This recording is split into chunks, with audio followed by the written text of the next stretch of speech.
Praise lord madam, అందరికీ వందనాలు. మళ్ళీ ఆ దేవుడు మనందరం కలిసి ఇలాగా ఒకసారి మళ్ళీ ఆయన్ని స్తుతించి ధ్యానించుకుని వాక్య ధ్యానం చేసుకునే అవకాశం ఇచ్చినందుకు మరొకసారి వందనాలు చెల్లించుకుంటూ, ఈ రోజు మూల వాక్యం మార్క్స్ వార్త 1వ అధ్యాయం 2వ వచనం. మార్క్స్ వార్త 1వ అధ్యాయం 2వ వచనం. ఇదిగో నా దూతను నీకు ముందుగా పంపుచున్నాను, అతడు నీ మార్గమును సిద్ధపరచును. ఇదిగో నా దూతను నీకు ముందుగా పంపుచున్నాను, అతడు నీ మార్గము సిద్ధపరచును.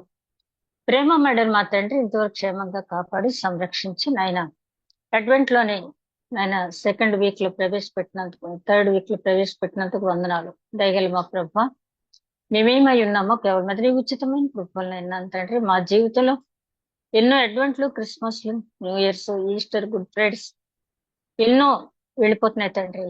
కానీ నాయన మా ఆత్మీయ జీవితం ఎంతవరకు ఎక్కడి వరకు వచ్చిందో నాయన, నీ రాకడ కోసం పెదవులతో పిలవటం మాత్రమే కాకుండా హృదయపూర్వకంగా సిద్ధపడి నాయన నీవు మళ్ళీ ఈ లోకాన్ని సందర్శించినప్పుడు, యూద గోత్ర సింహంగా న్యాయాధిపతిగా వచ్చినప్పుడు కొండల చాటున గుట్టల చాటున దాక్కునే వారిని కాకుండా నాయన నీతి సూర్యుడు నిన్ను సంతోషంతో ఎదుర్కొనే స్థితిలో నాయన మేము సిద్ధపాటు కలిగి ఉండటానికి అనుదినము నాయన వాక్యం ధ్యానించుకుంటున్న కృప మాకు అనుగ్రహిస్తున్నందుకు వందనాలు. ధ్యానించిన వాక్యాన్ని గ్రహించి ఆచరించే కృప అనుగ్రహించమని నాయన కార్యాంతమును స్థుతించిన పాత్ర దయచం ఏ రకమైన ఇబ్బంది లేకుండా నీ కాపుదలు ఉంచమని, వచ్చిన వారందరిపై నీ యొక్క పరిశుద్ధాత్మ నడిపింపు దయచేసి వినగల చెవి, గ్రహించగల మనసు, ఆచరించగల హృదయం దయచేయమని, వాక్యం ధ్యానిస్తున్న నన్ను మరుగుపరిచి నన్ను ఒక బోరుగా వాడుకోమని మా ప్రభువును నీ ప్రియ కుమారుడని యేసుక్రీస్తు ద్వారా వేడుకుంటున్నాం తండ్రి. ఆమేన్. మరొకసారి మీ అందరికీ వందనాలండి. యాక్చువల్ గా వేరే టాపిక్ అనుకున్నాను, కానీ జాన్ ద బాప్టిస్ట్ లో మళ్ళీ కొంచెం చెప్పాల్సింది ఉంది అనిపించి అదే కంటిన్యూ చేయాలనుకున్నాను. మరి ఫ్రైడే, సాటర్డే బ్రదర్ సునీల్ గారు చక్కటి వాక్యం, దానికి కంటిన్యూషన్ అనుకోకుండా నేను ప్రిపేర్ అయిన వాక్యం కూడా దానికి కంటిన్యూషన్ గానే ఉంటుంది. బ్రదరు ఫ్రైడే చెప్తూ రాజుల 2వ గ్రంథంలో ఆ ఎలీషా అనే ప్రవక్తను గురించి చెప్తూ, అక్కడ సిరియా దేశస్తులు మనలో ఒక దేవుని మనిషి ప్రవక్త ఉన్నాడు అని చెప్పినట్టుగా దేవుడు మనలో ఉన్నాడు, ఇమ్మానుయేలు మనకు తోడు అని చెప్పి మనం ఎన్నోసార్లు కంటక వాక్యాలు చెప్తాం. ఇమ్మానుయేలు మనకు తోడు అనే మాటకి ఇంకా కొనసాగింపుగా చూస్తే మనలో నివసించే దేవుడు, మనతో ఉండే దేవుడు, మన కొరకు త్యాగం చేసిన దేవుడు, మన కోసం పునరుత్థానం పొందిన దేవుడు అని మనం జ్ఞాపకం చేసుకున్నట్టయితే, నిజంగా అది హృదయపూర్వకంగా ఫీల్ అయినట్టయితే క్రిస్మస్ ఆనందం మనం పొందగలం. అదే విధంగా మరి బ్రదర్ సాటర్డే కూడా చెప్పిన వాక్యం, మనం బహు ప్రియులుగా ఎట్లా ఉండాలి, దేవుడు మన మధ్య సంచరిస్తున్నప్పటికీ మన ప్రార్థన ఆలకించి మనలో ఆయన నివసించాలి, మనల్ని నిత్య జీవానికి ఆయన నడిపించాలి అంటే ఆయన మనం ప్రియులుగా ఎట్లుండాలని దాని వీళ్ళు చేసిన ప్రార్థన చక్కగా వివరించి చెప్పడం అనేది జరిగింది. అదే విధంగా ఈ రోజు నేను తీసుకున్న టాపిక్, క్రైస్తవులుగా మనం ఈ లోకంలో ఉన్నప్పుడు మనకు ఒక ప్రత్యేకత ఉంది. ఎక్లేషియా సంఘం, బయటకు పిలువబడిన వారు అని, అంటే ఈ లోకంలోంచి మనం బయటకు పిలువబడిన వారు, ఒక ప్రత్యేకత మనకుంది. ఆ ప్రత్యేకత అనేది మనం చెప్పుకునేదే కాదు, పరిశుద్ధ గ్రంథాల ప్రారంభం నుంచి కూడా ఉంది. నిర్గమకాండలో తర్వాత మీరు చూడండి 19వ అధ్యాయం 5వ వచనం అంటాడు, మీరు నా ఆజ్ఞలను అనుసరించినట్లయితే మీరు నా రాజ్యముగాను నా స్వకీయ సంపాద్యముగాను ఉంటారు, ఈ భూమి అంతా నాదే కదా అంటూ మీరు పరిశుద్ధులైన యాజకులుగా, రాజులుగా నా సొత్తుగా ఉంటారని చెప్పి నిర్గమకాండలో చెప్పడం జరిగింది. అదేవిధంగా పేతురు గారు రాసిన మొదటి పత్రిక 2వ అధ్యాయం 9-10 వచనాల్లో కూడా చూస్తే, ఆ రోజుల్లో చీకటిలో ఉన్న మనల్ని వెలుగులోకి, తన వెలుగులోకి పిలిచి రాజులైన యాజకులుగా, పరిశుద్ధ జనాంగంగా ఆయన సొత్తుగా మనల్ని ఏర్పరచుకున్నాడు. ఆయన గుణాతిశయములు ప్రచురమించే నిమిత్తము ఆత్మ సంబంధమైన బలులు అర్పించుతూ సజీవ యాగంగా మనం ఉండాలని చెప్పి ఆయన చెప్పిన మాటలన్నీ మనం జ్ఞాపకం చేసుకుంటే, నిజమే ప్రపంచంలో ఎన్నో జాతులు ఉన్నాయి, కానీ క్రైస్తవులకు ఒక ప్రత్యేకత ఏంటంటే, క్రీస్తు శిష్యులు అనగానే ఏమి తెలియని వాళ్ళు కూడా, అసలు బైబిల్లో ఏముందో కూడా తెలియని వాళ్ళు కూడా, ఒక క్రైస్తవుడు తప్పు ఏదైనా చేస్తే మీరు క్రిస్టియన్స్ కదా ఇలా చేశారేంటి, అని అడుగుతారు. అదే విధంగా ఒకవేళ క్రిస్టియన్ ఎవరైనా సండే ఇంటి దగ్గర ఉంటే, అవును మీరు క్రిస్టియన్స్ కదా, ఇవాళ ప్రభు దగ్గరికి వెళ్ళలేదా? ఏమి తెలియని వాళ్ళు కూడా.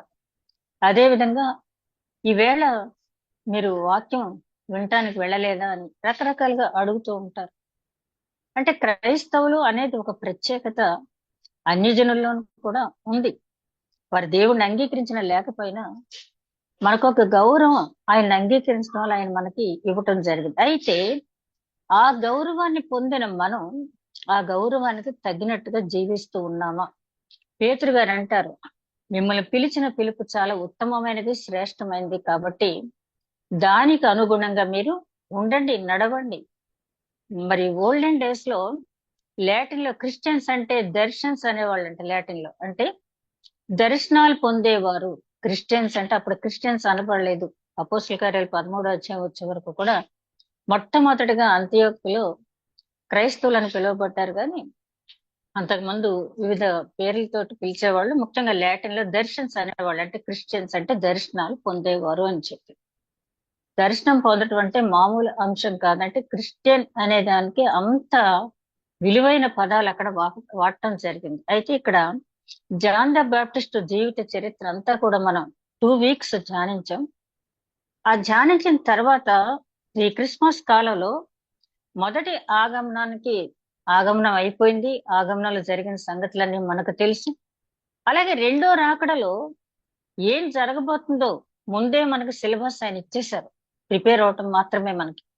అలాగే రెండో రాకడ జరుగుతుందని డెఫినెట్ గా తెలుసు. ఎందుకంటే ఆయన చెప్పిన ప్రవచనాలన్నీ కూడా మోర్ దెన్ 90% అవి నెరవేర్పు జరిగాయి. ఇక కొద్దిగా మాత్రమే జరగవలసి ఉంది. ఎవరైనా అంగీకరించినా అంగీకరించకపోయినా అవన్నీ కూడా జరిగి తీరుతాయి. కాబట్టి మీరు రెండవ రాకడలో ఆయనతో పాటు ఆ మధ్యాకాశానికి ఎత్తబడి ఆ 1000 ఏండ్ల పరిపాలన నుండి ఆ తర్వాత నిత్యజీవ ప్రవేశంలోకి మనం వెళ్ళాలి అంటే మీరు ఈ విధంగా ఉండాలి అని చెప్పి ఆయన ఏది కూడా మనకు మరుగు చేయకుండా అన్ని చెప్పారు. ఏది దాచకుండా యేసుక్రీస్తు 17వ అధ్యాయంలో యోహాను సువార్తలో ఆయన చెప్తారు కదా, నీవు నాకు అనుగ్రహించిన వారిని పోగొట్టుకోకుండా ఒక్క నాశన పుత్రుని తప్ప అందరినీ కూడా నేను నా దగ్గర వారిని ఉంచి నువ్వు చెప్పిన సంగతులన్నీ వారికి బోధించానని ఒక అకౌంటబిలిటీ ఆయన చెప్పడం అనేది జరిగింది. అయితే అన్ని తెలుసు మనకు, అన్ని తెలుసు, పర్వాలేదులే నిర్లక్ష్యంతో ఉంటున్నామా? లేదా ఇక్కడ జాన్ ద బాప్టిస్ట్ జీవితం చూసిన తర్వాత ఒక విశ్వాసిగా, లేకపోతే ఒక సంఘ కాపరిగా, లేకపోతే ఒక సంఘంగా మనం ఏమి నేర్చుకున్నాము? రెండవ రాకడ సమయానికి మనం సిద్ధపడుతూ ఇతరులను సిద్ధపరచడానికి మనం ఏ విధంగా వాక్యానుసారంగా ప్రిపేర్ అవుతున్నామని మనం గమనించినట్లయితే ఇక్కడ మనం చదివిన దాంట్లో, ఇదిగో నా దూతను నీకు ముందుగా పంపుచున్నాను, అతడు నీ మార్గమును సిద్ధపరచును. ఎవరు ఈ మాట ఎవరితో చెప్తున్నారంటే యెహోవా దేవుడు యేసుక్రీస్తుతో స్వయంగా చెప్పినటువంటి మాట. ఇదిగో నా దూతను నీకు ముందుగా పంపుచున్నాను, అతడు నీ మార్గమును సరళం చేయను, సిద్ధం చేయను. యోహాను గురించి ఒక దర్శనం గబ్రియల్ దేవదూత ద్వారా జకర్యాకి, ఇదిగో నీ కుమారుడు ఇలాగా ఉంటాడు, అతను యేసుక్రీస్తుకు మార్గం సిద్ధపరుస్తాడని చెప్పాడు. ఇక్కడ ప్రభువు యేసుక్రీస్తు చెప్పినటువంటి మాట. అలాగే మన గురించి కూడా దేవుని దృష్టిలో కొన్ని తలంపులు ఉన్నాయి.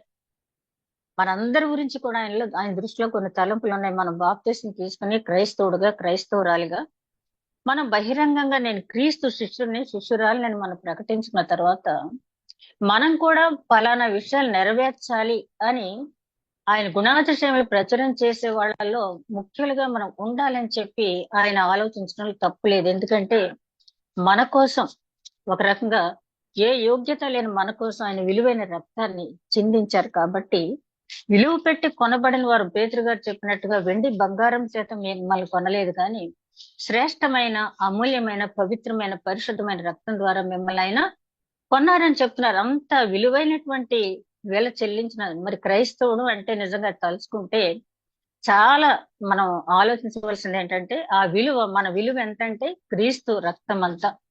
అయితే విలువ తగినట్టుగా మనం జీవిస్తున్నామా అని మనం గమనించుకున్నట్టయితే జాన్ ద బాప్టిస్ట్ జీవితాన్ని ఒక్కసారి మన జీవితంతో సరిపోల్చుకుంటూ చూసుకుంటే ఆయన అరణ్యంలో నివసించాడు అని ఉంది. ఆయన అరణ్యంలో నివసించాడు. ఎందుకు అరణ్యంలో నివసించాడు అంటే, ఇక్కడ అరణ్యము అంటే క్రైస్తవులంతా అరణ్యంలోకి వెళ్ళిపోవాలని కాదు, కానీ లోకానికి దూరంగా ఉన్నాడు ఆయన. ఎందుకంటే లోకంలో ఉన్నదంతా కూడా శరీరాశ, నేత్రాశ, జీవపు డంబం. దాన్ని విడిచిపెట్టి ఆయన అవేవి కూడా ఆకర్షణ లేని దగ్గర చాలా నియమబద్ధమైన జీవితం, చాలా సింప్లిసిటీ మెయింటైన్ చేస్తూ ఆహారం, వస్త్రం ధరించడంలోనూ కూడా ప్రతి విషయంలో కూడా చాలా సింపుల్ గా ఆయన నాజీరుగా ఆయన వ్రతం తీసుకుని అక్కడ ఉండటం జరిగింది. మరి అరణ్యంలో మనం ఉండాలని కాదు, కానీ క్రైస్తవులుగా మనం లోకంలో ఉన్నప్పటికీ లోక మాలిన్యం మనకు అంటకుండా, శరీరాశ, నేత్రాశ, జీవడంబని అంటకుండా మనం బ్రతకగలుగుతున్నామా? ఇది ప్రతి ఒక్కళ్ళు, మనం అంటే ఒక విశ్వాసి, ఒక కాపరి, ఒక సమూహ సంఘం కూడా ప్రశ్నించుకోవాల్సినటువంటి అంశం. ఈ రెండో రాకడ సమయంలో ఎవరికి వారమే మనం ప్రశ్నించుకోవాల్సింది. అదే విధంగా ఒక నాజీరుగా ఉన్నాడు అంటే ఒక వ్రతం తీసుకున్నాడు. అందరు నాజీర్లుగా ఉండాలని కాదు, కానీ వివాహం ఘనమైందని పరిశుద్ధ గ్రంథంలోనే చెప్పబడింది. వివాహాన్ని ఎవరు కూడా వ్యతిరేకించరు, కానీ నాజీరుగా ఉండక్కలేదు. కానీ ఏకపత్ని వ్రతులు ఎంతమంది ఉంటున్నారు ఈ రోజులో? మనం సోషల్ మీడియా వచ్చింది కాబట్టి ఇవాళ జరిగింది రేపటికి వెంటనే మనకి అందుతున్న వార్తలు చూస్తూ ఉంటే, సంఘ కాపర్లు, లేకపోతే దైవ వాక్యం బోధించేవారు, లేకపోతే క్రైస్తవ నామం పెట్టుకుని క్రైస్తవ నామాన్ని ధరించిన వారు ఎంతమంది, మిగతా అన్యుల సంగతి వదిలే, ఎంతమంది కుటుంబ వ్యవస్థను గౌరవించి, భార్య భర్తని, భర్త భార్యని గౌరవించి ఉండగలుగుతున్నారు. మరి జకరియా, ఎలిజబెత్ ని దేవుడు ఎంచుకున్నాడు అంటే ఆ భార్య భర్తలు అట్లాంటి వారు కాబట్టి, వారు నిందారహితులుగా ఉన్నారు కాబట్టి వాళ్ళని ఎంచుకున్నాడు దేవుడు. కాబట్టి ఈ రోజు మనం ప్రశ్నించుకోవాల్సింది, రెండవ రాకడికి ఎదురు చూస్తున్నాం మనం. ముందు వ్యక్తిగత జీవితాన్ని మనం సరి చేసుకోవాలి. అలాగే కుటుంబ యజమానురాలుగా మనం ఉన్నట్టయితే మనం ఏ విధంగా ఉంటున్నాము, దేవుడు మనల్ని ఆశించిన విధంగా మనం ఉంటున్నామా, అట్లా ఉంటూ బిడ్డల్ని ఆ రకంగా మనం పెంచుతున్నామని చెప్పి పరిశీలించుకోవాల్సిన సమయం ఎంతైనా ఉంది. జాన్ ద బాప్టిస్ట్ జీవితంలో చూస్తే తల్లిదండ్రులు ఇద్దరు పవిత్రులు. అలాగే తండ్రి ఏదైతే పర్పస్ దేవుడు నిన్ను భూమి మీద ఉంచాడని చెప్పాడో ఆ పర్పస్ నెరవేర్చడానికి పూర్తిగా అంకితమై పనిచేశాడు ఆయన బాప్టిస్ట్, జాన్ ద బాప్టిస్ట్. మనం కూడా ఆ విధంగా మనం జీవిస్తూ అనేక మందికి ఆదర్శప్రాయంగా ఉండాలి. అదే విధంగా త్రోవను సరళం చేస్తాడని చెప్పడం జరిగింది. త్రోవను సరళం చేసే పని అనేది అది చాలా కష్టతరమైనటువంటి పని. అంటే మాటల్లో ఏదో ఒక భూమిని సరళం చేయటం తేలికే గాని, దానికి తగ్గ ఇన్స్ట్రుమెంట్స్ ఏదో గొడ్డలి, పార, గుణపంతో దాన్ని సరిచేయచ్చు. కానీ వ్యక్తుల హృదయాలను సరిచేయాలంటే మాత్రం చాలా కష్టం. మా హృదయం అన్నిటికంటే ఘోరమైన వ్యాధి కలది, మోసకరమైంది అని చెప్పి ఇర్మియా ప్రవక్త అంటాడు కదా. ఘోరమైన వ్యాధి కలిగినటువంటి హృదయాన్ని సరిచేయటానికి ఒక విశ్వాసిగా, ఒక సంఘ కాపరిగా మనం ఏం చెయ్యాలి అనేది తిమోతికి రాసిన 2వ పత్రిక 3వ అధ్యాయం 13, 15, 14, 15 తిమోతి రాసిన 2వ పత్రిక 3వ అధ్యాయం 16 వచనం నుంచి మనం గమనించినట్లయితే,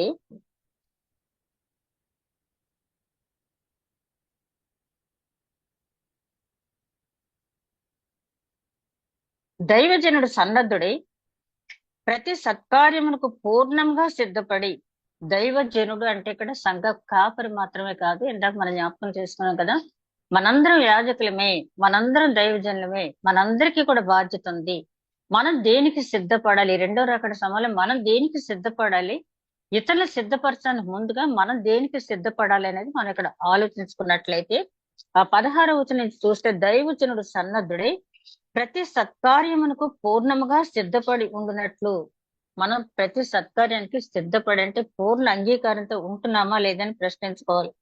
అదే విధంగా దైవావేశము కలిగిన ప్రతి లేఖనము ఉపదేశించుటకును, ఖండించుటకును, తప్పుదిద్దుటకును. చూడండి, దైవావేశం వలన కలిగిన లేఖనాలు, ఈ లేఖనాల్లో ఏ ఒక్కటి కూడా ఎవరో ఇష్ట ప్రకారం రాసినవి కాదు, మనందరికీ తెలుసు. పరిశుద్ధాత్మ నడిపింపుతో దైవ సహాయంతో వ్రాయబడినవే కాబట్టి ఆ లేఖనాలు జనంలోకి మనం తీసుకెళ్లేటప్పుడు లేఖనములను ఉపదేశించుటకును, ఖండించుటకును, తప్పుదిద్దుటకును, ఉపదేశించడం మాత్రమే కాకుండా ఖండించాలి, తప్పుదిద్దాలి. తప్పుదిద్దటం అంటే ఊరుకుంటారండి అవతల వాళ్ళంటే?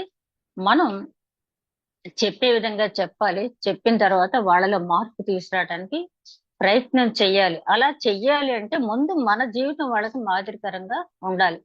లేనట్టయితే చెప్పొచ్చావులేమ్మా, చెప్పొచ్చావులే అంటారు. మొహం మీద అన్నా లేకపోయినా ఈయనేదో చెప్తున్నారంట వాక్యం వినాలి మనం, ఈవిడేదో చెప్తుందంట వాక్యం వినాలని చెప్పి ఆ చెప్పిన వాక్యానికి వాళ్ళు విలువ ఇవ్వకపోవటమే కాకుండా దానికి ఉన్న విలువ కూడా పోతుంది. నీతి యందు శిక్ష చేయుటకును, నీతి యందు శిక్ష చేయుటకు ప్రయోజనకరమైనది. చూడండి, 4 విధులు మన మీద పెట్టాడు ఆయన. ఏంటది? లేఖనాలు బోధించాలి, బోధించేటప్పుడు, ఉపదేశించేటప్పుడు ఖండించాలి. వాక్యం రెండంచులు కలిగిన ఖడ్గం కాబట్టి అది మూలుగులో కూడా వెళ్ళిపోద్ది అంటాడు హెబ్రీ గ్రంథకర్త. అంటే మనం చెప్పే విధానాన్ని బట్టి, మనం అసలు వాక్యం చదవటంలోనే తేడా ఉంటుంది. ఒకసారి నేను మొన్న వింటున్నాను, ఒకసారి 123 23 సంకీర్తన ఒక పెద్ద సెలబ్రిటీ వచ్చి నాకు చదవాలని ఆశ ఉందని చెప్పన్నాడు. చాలా బాగా చదివాడంట ఆయన. చదివిన తర్వాత ఆ సంఘ కాపరి అదే కీర్తన చదివారంట. అక్కడ కూర్చున్న వాళ్ళందరూ కూడా సంఘ కాపరి చదివేటప్పుడు కళ్ళల్లోంచి నీళ్లు వచ్చినాయంట. అంటే ఆ చదివే విధానం, ఎవరైతే ఆ హృదయంలో అనుభవిస్తూ చదువుతారో అది. అంటే మన లేఖనం చదివేటప్పుడే అవతల వాళ్ళ యొక్క అటెన్షన్ మన పక్కకు వచ్చేటట్టుగా ఆ చదివే విధానం కూడా ఉండాలి. అదే విధంగా ఖండిస్తూ, అంటే నీవు ఇలాంటి కొంతమంది పాస్టర్లు ఉంటారు, ఎవరి మీద నాకు కోపం ఉంటే వచ్చే ఆదివారం చెప్తాను నీ పని అని చెప్పి పుల్పిట్ మీద ఉపయోగించుకుని చెప్పేవాళ్ళు. అది కాదు అక్కడ.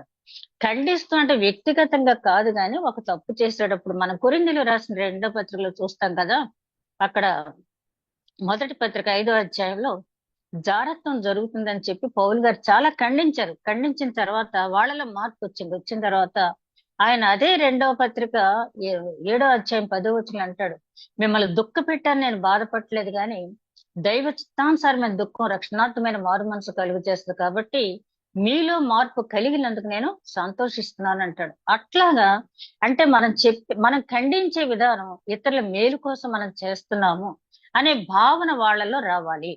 ఆ భావన వచ్చినప్పుడు ఏదైనా మా మంచికే. చూడండి, ఉపాధ్యాయులు శిక్షించినప్పుడు, కొంతమంది ఉపాధ్యాయులు శిక్షించినప్పుడు పేరెంట్స్ వెంటనే దండయాత్రలో వచ్చేస్తారు. కొంతమంది శిక్షించినప్పుడు పలానా మాస్టరా, పలానా టీచర్ గారా అయితే వెళ్ళొద్దులే అనుకుంటారు. ఎందుకంటే వాళ్ళు కష్టపడి చెప్తారు కాబట్టి పిల్లల్ని కొట్టినా పర్వాలేదు అనుకుంటారు.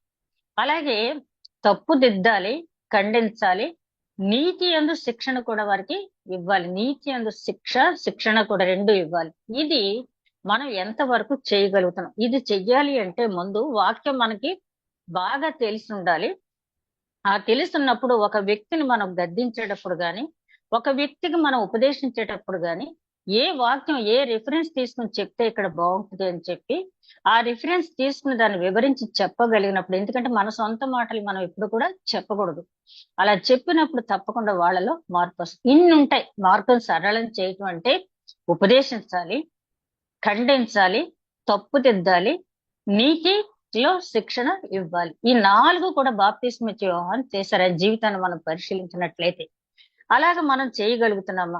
తర్వాత విషయం చూస్తే అక్కడ యూదులు బాప్తిసం పొందటానికి వచ్చారు అని ఉంది. పరిసయ్యులు, సద్దూకయ్యులు. అది మనం చాలా తేలిగ్గా తీసుకుంటాం. ఏముంది, బాప్తిసం పొందటానికి వచ్చారు, ఎంతో మంది వచ్చారు, వాళ్ళు వచ్చారని. కానీ యూదుల్లో ఒక అహంకారం ఉంది. ఏంటంటే మేము పుట్టుకతోనే ఆ దైవాంశ మాల ఉంది కాబట్టి, మేము అసలు పాపం చేయలేదు కాబట్టి మాకు బాప్తిసం అక్కర్లేదు, యూదేతరులకు బాప్తిసం కావాలి అని వాళ్ళు ఏం చేశారంటే, ఇతర శాఖల నుంచి, ఇతర మార్గాల నుంచి వచ్చినటువంటి వ్యక్తులు ఎవరైనా ఉంటే వాళ్ళు బాప్తిసం తీసుకోవాలని చెప్పి వాళ్ళకి యూదామత ప్రిన్సిపల్స్ అన్ని వివరించి చెప్పి దాన్ని అనుసరిస్తానని వారు చెప్పిన తర్వాత వాళ్ళకి బాప్తిసం ఇప్పించేవాళ్ళు. వాళ్ళని ఏమనేవాళ్ళు అంటే మత ప్రవిష్టులు అనేవారు. ఎవరైతే యూదేతరులుగా ఉండి యూదా మతాన్ని స్వీకరించడానికి వచ్చారో వాళ్ళకి మాత్రం బాప్తిసం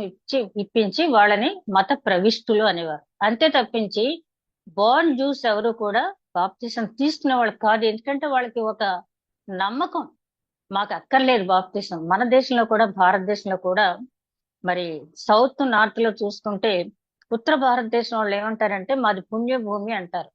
దక్షిణ భారతదేశం అంతా కూడా కర్మ భూమి అంటారు.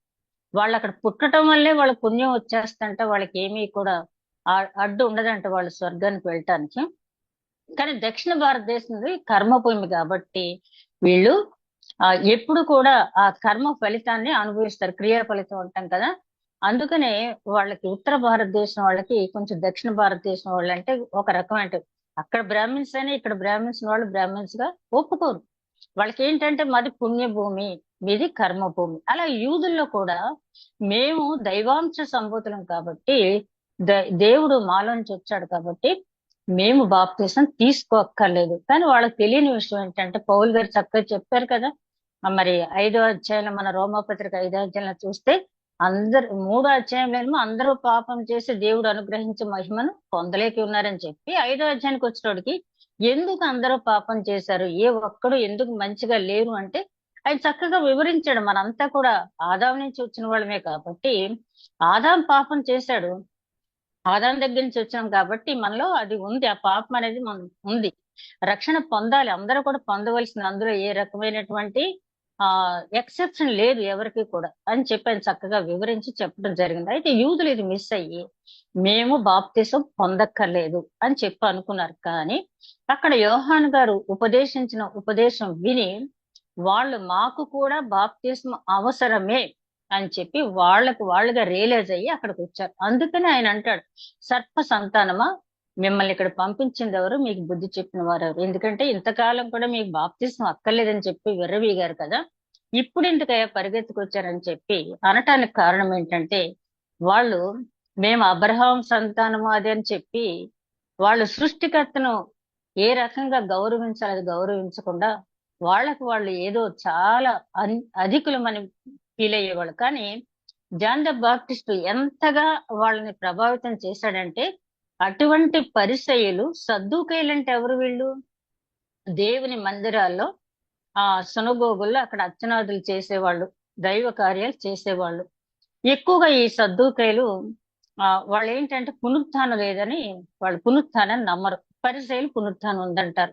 సరే, పరిసయ్యులు అంటే వాళ్ళకు ఒక ఇగో ఏంటంటే, పరాస్ అంటే మేము ప్రత్యేకింపబడిన వారము, మేము ప్రత్యేకింపబడిన వారు, ఎవరు వంట మేము తినము, మాకు మేమే చేసుకుని తినాలి. వాళ్ళు ఎంత దూరం వెళ్ళినా కూడా వాళ్ళు వంట సామాన్ పట్టుకుని వెళ్ళి అక్కడ తింటూ, ఇక్కడ మన దేశంలో కూడా కొంతమంది పుణ్య తెగలు అట్లాంటి వాళ్ళు ఉన్నారనుకోండి.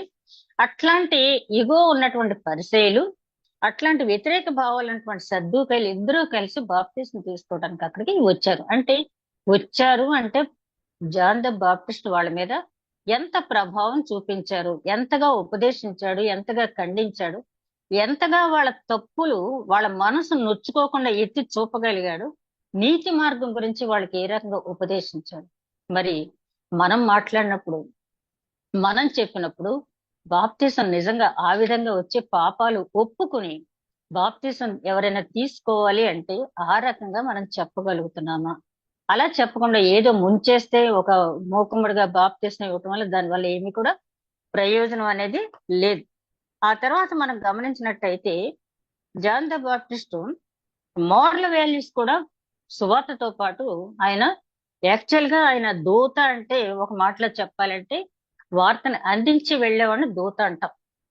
కానీ ఈ దూతకి ఎక్స్ట్రా పని ఏంటంటే సువార్త కూడా ఆయన ప్రకటించాడు.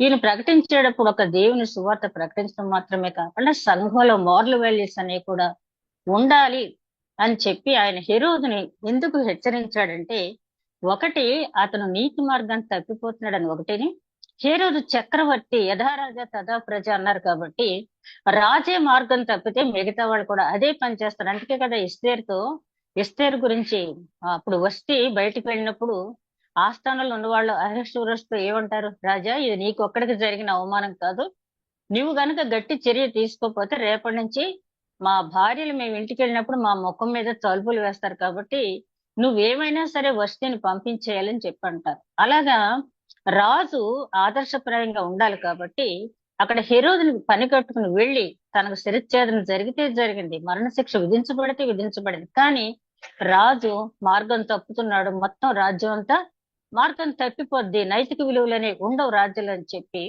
ఎంత చక్కగా వివరించి చెప్పాడు. కానీ హెరోదులో కొంతైనా పశ్చాత్తాపం వచ్చింది, కానీ హెరోదియాలో మాత్రం రాలేదు. అయినప్పటికీ చెప్పటం వరకు అంటాడు కదా, యెహోవా దేవుడు యెహెజ్కేలుని ఇశ్రాయేలీల మధ్య పంపిస్తూ బ్రహ్మదండి పొదల వంటి పొదల్లో పంపిస్తున్నాను, అట్లాంటి మనుషుల దగ్గరికి పంపిస్తున్నాను, వారి నూదురు చెకుముక్కు రాతి వలె ఉంటుంది, వారి తల వంచరు మెడ వంచరు, కానీ నేను చెప్పన్న మాట చెప్పు, చెప్పిన తర్వాత వాళ్ళు అంగీకరించకపోతే వారి ఆత్మ నశించినందుకు నేను జవాబుదారీ చేయను.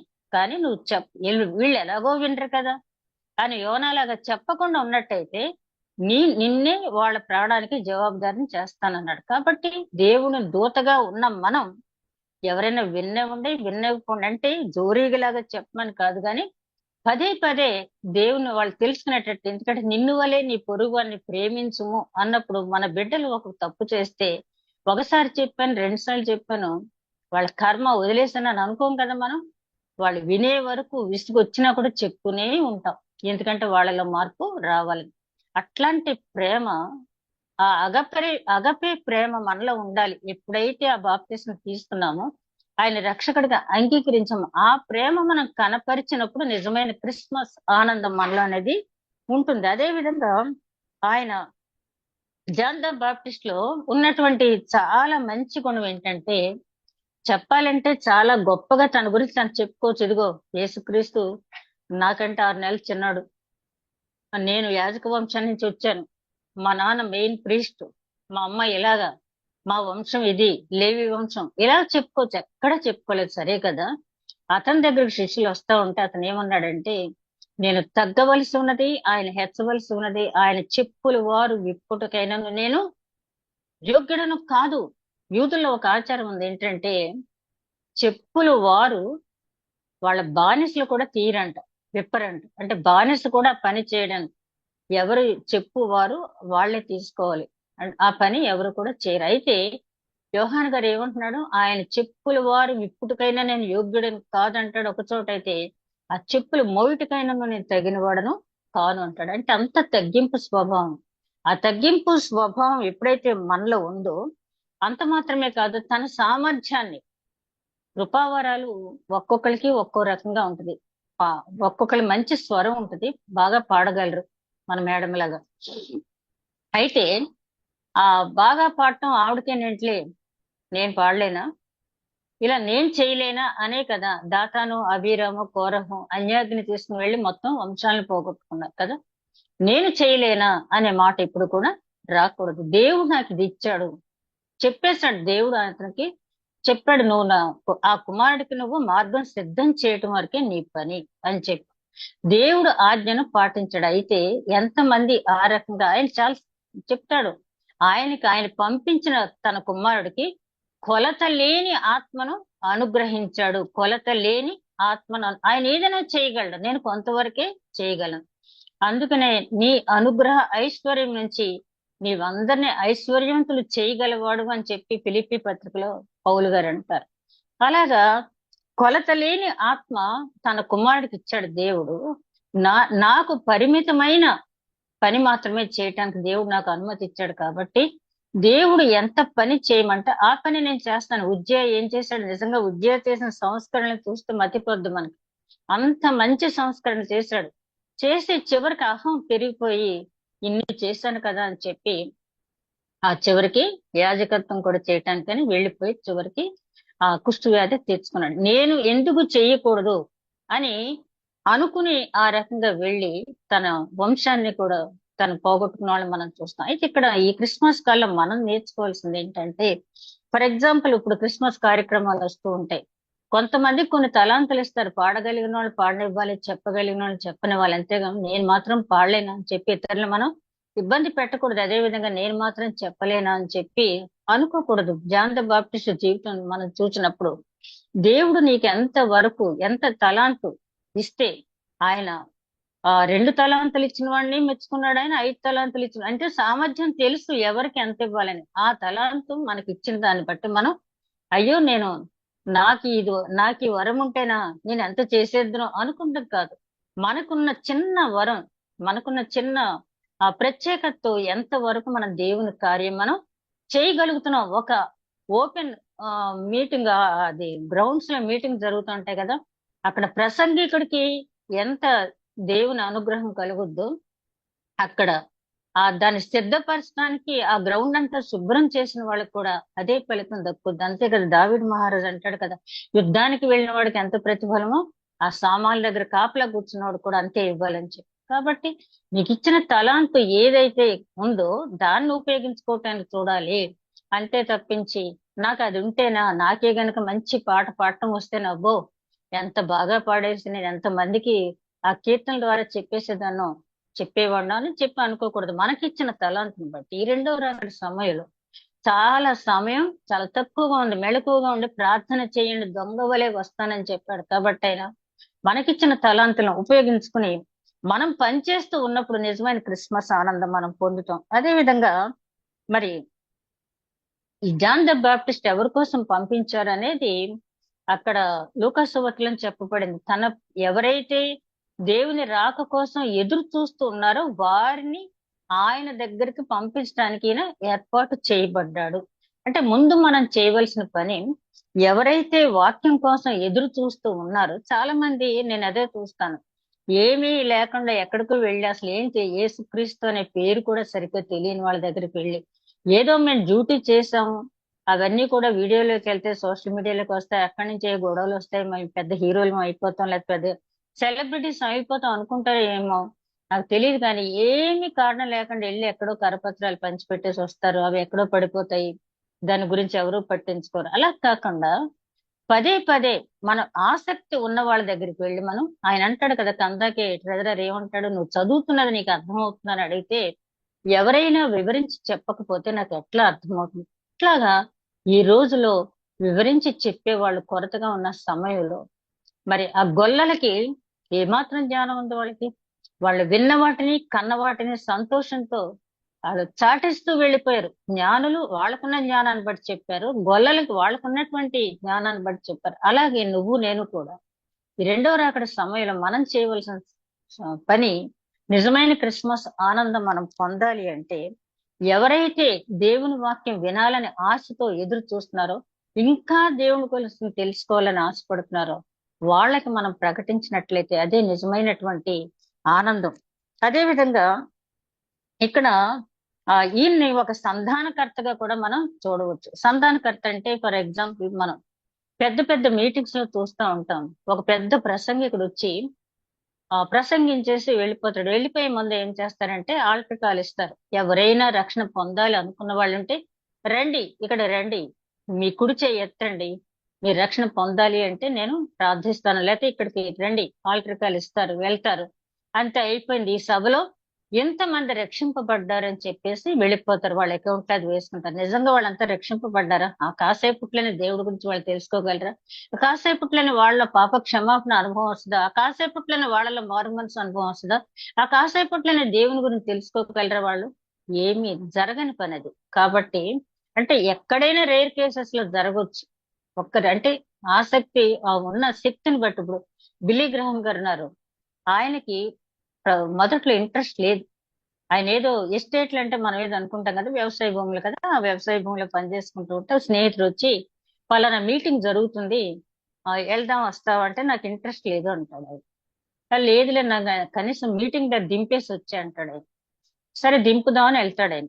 వెళ్ళిన తర్వాత ఆ చివరి లైన్ లో కాసేపు కూర్చుంటాడు. అలాగా కూర్చున్న తర్వాత దగ్గర దగ్గర 7 days వరుసగా అటెండ్ అయ్యి అక్కడే ఆయన మారు మనసు పొంది రక్షణానుభవాన్ని పొందుతాడు. అదే బిల్లీ గ్రహం గారు, ఆయన ఏం చేస్తాడంటే ఈయన మీద ప్రభావం చూపినటువంటి పాస్టర్ గారి పేరు మొర్దెకై. ఆయన మహాజ్ఞాని, మంచి ప్రసంగికుడు. ఒక్కొక్కసారి ప్రసంగం మీద కాదు కానీ దేవుడి కార్యం మనలో జరగాలి అంటే, దేవుడికి మనం ఇష్టమైనదాకా మనం అనుకున్నాం కదా, దేవుడికి మనం ప్రియులుగా ఉన్నప్పుడు తగిన సమయంలో మనల్ని హెచ్చరించడానికి ఆయన ఎప్పుడు కూడా సిద్ధంగా ఉంటాడు. ఇదే బిల్లీ గ్రహం గారికి ఉన్న అలవాటు ఏంటంటే, ఎక్కడికైనా వెళ్ళినప్పుడు ఆ మీటింగ్ అయిన తర్వాత ఆల్టర్ కాల్ ఇచ్చినప్పుడు అక్కడికి ఎంత మంది అయితే వస్తారో చాలా ఓపికగా వాళ్ళ పేర్లన్నీ నోట్బుక్ లో నోట్ చేసుకొని వాళ్ళు ఏ గ్రామాల్లో ఉంటున్నారో కనుక్కొని ఆయన తర్వాత వాళ్ళ అసిస్టెంట్స్ చెప్పి ఇదిగో ఫలానా వ్యక్తి ఈ మీటింగ్ లో రక్షణ పొందాడు, ఇతన్ని మీ సంఘం తీసుకెళ్లి జాగ్రత్తగా ఇంకా ఇతనికి దేవుని వాక్యం బోధించండి, ఇంకా ఇతనిలో ఉన్నటువంటి సందేహాలు తీర్చండి అని చెప్పి ఆ వ్యక్తిని అక్కడ వదిలేయటం కాకుండా ఆ వ్యక్తిని ఒక సంఘానికి అప్పగించడం జరిగింది. అలాగ ఒకసారి ఒక 17 మంది మాత్రమే ఉన్నారంట ఒకసారి బిల్లీ గ్రహం గారు ప్రసంగించేటప్పుడు. అయితే చాలా నిరాశ పడకుండా ఆయన ఏం చేశాడంటే, సరే 17 మందికి అయితే మాత్రం ఏముంది, ఒక్కడున్నా చెప్పొచ్చు అనుకున్నారు, చెప్పారు, అయిపోయింది. 17 మంది కాదు, ఏడుగురు ఉంటే చెప్పేసారు, వెళ్ళిపోయారు. పెద్ద మీటింగ్ కి జరుగుతుంది అనుకుని వచ్చారు, ఏదో కారణం చేత మొత్తానికి ఏడుగురు ఉంటే ఏడుగురు కూడా చాలా అనర్గళంగా చెప్పేసి వెళ్ళిపోయారు నిరుత్సాహపడకుండా. ఆ తర్వాత ఒక 17 సంవత్సరాల తర్వాత మళ్ళీ ఆ గ్రామం వచ్చినప్పుడు ఆ 3 లక్షల మందితో అక్కడ మీటింగ్ ఏర్పాటు చేయబడింది. ఎవరు ఈ మీటింగ్ ఏర్పాటు చేసింది అంటే ఒక పాస్టర్ గారు వచ్చి, అయ్యా నేను ఇదంతా కూడా నిర్వహిస్తున్నాను, నీకెవరంటే అని చెప్తాడు. ఒకసారి మీరు ఇక్కడ ప్రసంగించారు, ఏడుగురు మాత్రమే ఉన్నాం, మేము ఏడుగురు ఉన్నా కూడా మీరు ఏమి నిరుత్సాహపడకుండా చక్కని వాక్యం మాకు అందించారు, ఆ ఏడుగురులో ఒకనయ్యా నేను, అప్పటి నుంచి నేను ఇలా చేస్తూ వచ్చానని చెప్తే అప్పుడు బిల్లీ గ్రామ్ గారు అక్కడే ఆ డయాస్ మీద మోకరించి ప్రేయర్ చేసి, ఎంత కార్యం చేసావు దేవా, ఆ విత్తనం విత్తింది చిన్న విత్తనమే కానీ ఎంత అభివృద్ధి చేసావు. అలాగా మనం మనకేంటంటే సంధానకర్తలుగా మనం ఉండాలి. చాలా సార్లు చూస్తాను పెద్ద పెద్ద మీటింగ్స్ లో వెంటనే ఇంతమంది కుడిచే ఎత్తమనగానే వీళ్ళంతా రక్షణ పొందారని చెప్పడం కాదు, కానీ వాళ్ళని దగ్గరలో ఉన్న సంఘానికి అప్పగించాలి. పౌలు గారు కూడా అదే చేసేవాడు. ఆ తర్వాత ఆయన ఒక క్రౌడ్ పుల్లర్ అని చెప్పొచ్చు. ఒక క్రౌడ్ పుల్లర్ అంటే ఏంటి? క్రౌడ్ పుల్లర్ అంటే మనం ఏమంటాం, జనాన్ని తీసుకెళ్లగలిగే సామర్థ్యం ఉన్నవాడిని క్రౌడ్ పుల్లర్ అంటాం. ఈ రోజుల్లో క్రౌడ్ పుల్లర్స్ చాలా మంది ఉన్నారు, చాలా రకాలుగా జనాన్ని అట్రాక్ట్ చేసి తీసుకెళ్తూ ఉన్నారు. అయితే నువ్వు ఎక్కడికి తీసుకెళ్తున్నావు జనాన్ని? ఫలానా కార్పొరేట్ పాస్టర్ గారి దగ్గర తీసుకెళ్తున్నారండి, ఒక్కొక్క పర్ హెడ్ ఒక 100 రూపాయలు ఇస్తారు నాకు అని ఒక 4 ట్రాక్టర్లు జనాన్ని తీసుకెళ్లిపోయి, ఫలానా అతను ఇంత జనాన్ని తీసుకొచ్చాడు, ఫలానా పాస్టర్ గారు ఎంత జనాన్ని తీసుకొచ్చారు అని చెప్పాను. కానీ నువ్వు తీసుకెళ్లాల్సింది ఆ పాస్టర్ గారి దగ్గరికి కాదు, కానీ నువ్వు యేసుక్రీస్తు దగ్గరికి ఎంత మందిని తీసుకెళ్ళగలిగావు, నీ లైఫ్ లో నువ్వు రక్షణ పొందిన తర్వాత, నువ్వు వాక్యం తెలుసుకున్న తర్వాత ఎంత మందిని దేవుని దగ్గరికి నువ్వు తీసుకెళ్ళగలిగావు, దేవుని సువార్త వినేటట్లుగా వాళ్ళని నువ్వు ఎంత మందిని తీసుకెళ్ళవు. ఆ రకమైనటువంటి క్రౌడ్ పుల్లర్స్ గా మనం ఉండాలి. సంధానకర్తలుగా మనం ఎక్కడికి వెళ్తాం, ప్రేయర్ చేస్తాం, వాక్యం చెప్తాం, ప్రార్థన చేస్తాం, అక్కడితోటి అయిపోయిందని కాకుండా, అమ్మా దగ్గరలో ఉన్న సంఘానికి వెళ్ళండి, మీ పాస్టర్ గారి దగ్గరికి వెళ్ళండి, ఇదిగో నా ఫోన్ నెంబర్, ఒకవేళ మీ పాస్టర్ గారు చెప్పినా ఇంకా మీకు ఏమైనా డౌట్స్ ఉంటే నాకు చెయ్యండి, నేను చెప్తాను అని చెప్పి ఏదో ఒక సంఘానికి వాళ్ళని పంపించాలి. ఎందుకంటే దేవుడు ఎప్పుడు కూడా సంఘం ద్వారానే మనల్ని చూడాలని కోరుకుంటున్నాడు, ఇండివిజువల్ గా కాదు. అలాగే జాన్ ద బాప్టిస్ట్ జీవితంలో కొన్ని విషయాలు మనం చూస్తే, ఈయన నీటితోటే బాప్తిస్మం ఇచ్చాడు. ఆయన అంటాడు, నేను నీటితో బాప్తిస్మం ఇస్తున్నాను, కానీ నా వెనుక వచ్చేవాడు అగ్నితో పరిశుద్ధాత్మలో బాప్తిసం ఇస్తాడు అని. ఈ నీటి బాప్తిసానికి ఈ పరిశుద్ధాత్మ బాప్తిసానికి ఉన్న వ్యత్యాసం చెప్పాలంటే చాలా టైం పడుద్ది, కానీ చాలా చిన్నగా చెప్తాను నేను. నీటి బాప్తిసం అంటే వాక్యం ఉపదేశించటం, నీటి బాప్తిసం అంటే వాక్యం ఉపదేశించటం. అప్పట్లో జాన్ ద బాప్టిస్ట్ గారు ఏం చేశారంటే, ఆ ఐనో అనే ప్రాంతంలో సలీం దగ్గర ఆ జనాన్ని తీసుకొచ్చే నీళ్లలో ముంచడం జరిగింది. ఆ సలీం అంటే శాంతి. ఆ అది తీసుకొచ్చి ఇక్కడ జనాన్ని ముంచేటప్పుడు ఆయన ఉద్దేశం ఏంటంటే, ఉట్టినే స్నానం చేస్తే మనిషి బాప్తిసం పొందినట్టు కాదు. కానీ యూదుల్లో ఒక ఆచారం ఉంది అప్పటి వరకు, గంగాళాలు బిందులు తోమి బయట ఆరబెట్టి గంగాళానికి బిందెలకి బాప్తిసం ఇచ్చేవాడిని అనేవాళ్ళంట. అలా కాదు, మీకు మీరు బాప్తిసం తీసుకొని అది ఒక పద్ధతిలో అని చెప్పారు. కానీ అదే పౌలు గారు అంటారు, సర్వాంగ హోమము చేయండి, సజీవ యాగంగా మీరు దేవునికి సమర్పించుకోండి అని. అది అర్థం అక్కడ. కానీ అంత చెప్పే సమయం, అంత చెప్పే ఆ ఇంకా వాళ్ళలో అవగాహన లేదు కాబట్టి ఆ ముంచడు బాప్తిసం అంటే ఆయన అక్కడ వాళ్ళని ఏంటంటే, ఇదిగో నీ దేహాన్ని అంటే నీ జీవితాన్ని పూర్తిగా దేవుడికి సమర్పించే ఎక్కడి నుంచి అని చెప్పడానికి ఒక సింబాలిక్ గా అది చేయటం అనేది జరిగింది. ఒక మాటలో చెప్పాలంటే వాక్యం ఉపదేశించి వదిలిపెట్టడం. అయితే పరిశుద్ధాత్మ బాప్తిసం ఎందుకు ఇవ్వలేదు యోహాను గారు? పరిశుద్ధాత్మ బాప్తిసం ఇవ్వటానికి ఆయనకు అర్హత లేదా అంటే, పరిశుద్ధాత్మ బాప్తిసం ఇవ్వటానికి దేవుని ఆత్మ ఎవరైతే పొందుకుంటారో వాళ్ళు మాత్రమే. యోహాను గారి పరిశుద్ధాత్మ లేదా, ఆత్మ పూర్ణుడై ఉన్నాడు, కానీ ఆయన పని ఆ పరిశుద్ధాత్మ బాప్తిసం ఇవ్వటం కాదు. యేసుక్రీస్తు కూడా ఆయన ఆ మేడ గదిలో వారు ప్రార్థించిన తర్వాత ఆ పరిశుద్ధాత్మను పంపించాడు. శిష్యులకు ఆయన చుట్టూ తిరిగేటప్పుడే మీకు పరిశుద్ధాత్మని ఇచ్చేస్తున్నాను అని చెప్పి అనొచ్చు కదా, అనలేదు. ఇక్కడ మనం గమనించినట్లయితే అపోస్తల కార్యాల్లో 18:24 అక్కడ అలెగ్జాండ్రియా వాడైనటువంటి అపోల్లో అనే ఒక వ్యక్తి ఉంటాడు. ఇతను చాలా ఆ విద్వాంసుడు, గ్రీకు అలాగే వెర్నాక్యులర్ లాంగ్వేజెస్ ఎన్నో నేర్చుకున్న వ్యక్తి. అలెగ్జాండ్రియా అనే పట్టణంలో ఒక పెద్ద లైబ్రరీ ఉంది. థియాలజికల్ బుక్స్ అన్ని కూడా అక్కడ ఉంటాయి. అన్నిట్లో ప్రావీణ్యత ఉంది అతనికి. ఆ అపోల్లోకి ఎవరు బాప్తిస్మ ఇచ్చారంటే యోహాన్ ఇచ్చారు. అయితే ఆ బాప్తిస్మ ఇచ్చి యోహాన్ తోటి బాప్తిసం పొందిన తర్వాత ఒకసారి అకుల ప్రిస్కిల్ అంటారు, బాప్తిసం అంటే తెలుసా నీకంటే, యోహాన్ చెప్పిన బాప్తిసం మాత్రమే తెలుసు, పరిశుద్ధాత్మ బాప్తిసం నాకు తెలీదు అంటాడు ఆయన. కాబట్టి పరిశుద్ధాత్మ బాప్తిసం ఏంటో వివరించి చెప్తారు. అదే విధంగా అపోస్తల కార్యాలు 2వ అధ్యాయం మనం గమనించినట్టయితే అక్కడ 2వ అధ్యాయం 41 పేతురు ఇచ్చిన బాప్తిసం ఎంతమందికి? ఒకేసారి 3,000 మంది తీసుకున్నారు, తర్వాత 5,000 మంది తీసుకున్నారు. ఆ బాప్తిసం ఇచ్చే ముందు పేతురు గారు ఏమంటారంటే, మారు మనసు పొందండి, పాప క్షమాపణ పొందండి, ఈ లోకానికి వేరుగా దూరస్తులై ఉండండి అని చెప్పిన తర్వాత ఆయన బాప్తిసం ఇవ్వటం అనేది జరిగింది. అదేవిధంగా అపోస్తల కార్యాలు 8వ అధ్యాయం 14 నుంచి 16 వరకు చూస్తే అక్కడ ఫిలిప్పు ఆ సమరయ ప్రాంతంలో మంచి సేవ చేస్తారు, ఎంతో మంది దేవుణ్ణి అంగీకరిస్తారు. అప్పుడు పేతురు గారికి తెలిసి అక్కడికి వెళ్ళినప్పుడు, మీకు పరిశుద్ధాత్మ గురించి తెలుసా, బాప్తిసం తీసుకోవాలనుకుంటున్నారా అని చెప్పి వాళ్ళ మీద చేతులు ఉంచగా అక్కడ పరిశుద్ధాత్మ దిగి వచ్చినట్టుగా మనం చూస్తాం. ఎందుకు ఫిలిప్ ఇవ్వలేకపోయాడు? ఈ ఫిలిప్ శిష్యులు 12 మందిలో శిష్యులు కాదు, కానీ మొట్టమొదటిగా ఎన్నుకున్న డీకెన్స్ లో 7 డీకెన్స్ లో ఫిలిప్ ఒకడు. అయితే పరిశుద్ధాత్మ వరం అతను పొందలేదు, ఇక్కడ పేతురు గారు పొందారు. అదే విధంగా బాప్తిసం విషయంలో కూడా మనం గమనించినట్లయితే కందాకే ట్రెజరర్ కి కూడా చూస్తే అక్కడ అంటాడు, ఇదిగో నీళ్లు, నాకు బాప్తిసం ఇవ్వు అంటాడు. ఆయనకాయనే ఎందుకంటాడంటే, అక్కడ చదివి వినిపించిన విషయాలన్నీ గ్రహించి నేను బాప్తిసం తీసుకోవాలి అనుకుంటాడు. యేసుక్రీస్తు తన శిష్యులకి ఆయన ఉన్నంత కాలం మామూలుగా మాట్లాడుతూ ఆయన చుట్టూ ఉన్నప్పుడు ఎందుకు పరిశుద్ధాత్మ బాప్తిసం ఇవ్వలేదు? ఆ తర్వాత పరిశుద్ధాత్ముడు వాళ్ళ మీదకి ఎందుకు పంపించాడని ఆలోచించినట్లయితే, ఈ పరిశుద్ధాత్మ మనలో ప్రవేశించడం అంటే ఒక ఆసక్తి మనకు ఉండాలి.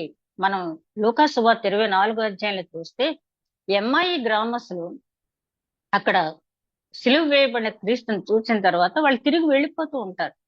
అయ్యో ఇదేంటి, ఈయన ఇలాగనుకున్నాం, మనల్ని కరకాలం పరిపాలించే రాజు అనుకున్నాం, అలాగనుకున్నాం, ఇలాగనుకున్నాం అని చెప్పి మాట్లాడుకుంటూ వెళితే వీళ్ళలో ఆసక్తి గమనించాడు ఆయన.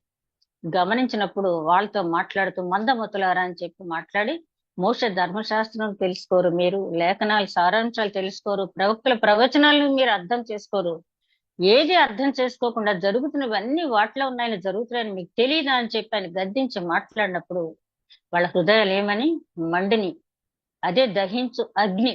ఎవరిలో అయితే ఆ హృదయం మండుద్దో వాళ్ళ మీద పరిశుద్ధాత్మ కుమ్మరింపు అనేది జరుగుద్ది. ఆ హృదయం మళ్ళా మండాలి అంటే ఆ వాక్యం పట్ల ఆసక్తి ఉండాలి.